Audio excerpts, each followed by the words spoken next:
রাজনীতি যেন এক ভয়ঙ্কর নাট্যমঞ্চ, যেখানে একদিনের নায়ক পরদিনই হয়ে উঠতে পারে দর্শকদের বিস্মৃত চরিত্র। এমনই এক করুণ বাস্তবতার নাম জুনায়েদ আহমেদ পলক, এক সময়কার জনপ্রিয় তরুণ এমপি ও মন্ত্রী, যিনি আজ কারাগারের একাকী নিঃশব্দ প্রকোষ্ঠে দিন কাটাচ্ছেন। ছোট বয়সে সংসদ সদস্য নির্বাচিত হয়ে যিনি বাংলাদেশের তরুণ নেতৃত্বের প্রতীক হয়ে উঠেছিলেন, প্রযুক্তি খাতে রূপান্তরে যার ছিল বড় ভূমিকা, সেই মানুষটি আজ সমাজ থেকে বিচ্ছিন্ন, রাজনীতি থেকে দূরে, পরিবার থেকে বিচ্ছিন্ন এক নিঃসঙ্গ জীবন যাপন করছেন। নেই মোবাইল, নেই আপনজন, নেই সহকর্মীদের উষ্ণ হাত, এমনকি দিন ও রাতের হিসেব রাখাও যেন অর্থহীন হয়ে উঠেছে।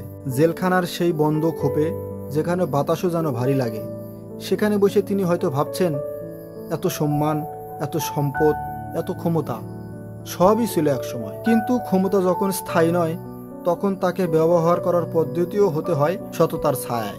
একদিন ছিল তার চারপাশে প্রভাবশালী মানুষের ভিড়, স্যালুট, ছবি তোলা, উৎসব মুখর পরিবেশ। আর আজ কেউ সালাম দেয় না, খোঁজও নেয় না। যাদের জন্য করেছেন তারা সবাই দেশ ছেড়ে পালিয়েছে। ক্ষমতার সঙ্গী শুধু সুবিধা নিতে চায়, দুঃসময়ের সঙ্গী খুবই কম।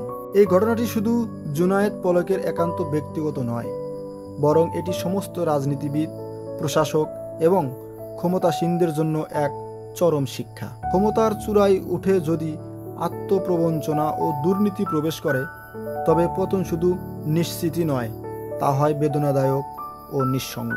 পরিশেষে বলতে চাই, একটি জীবন, একটি ভবিষ্যৎ কত সুন্দর হতে পারত, তা যদি সত্য, সততা এবং জবাবদিহিতার মাধ্যমে পরিচালিত হতো। তাই বলছি, ক্ষমতা ক্ষণস্থায়ী, কিন্তু নীতি ও সততা দীর্ঘস্থায়ী। রাজনীতি কখনোই ব্যক্তিগত সম্পদ নয়, এটা জনগণের সেবা ও আস্থার জায়গা।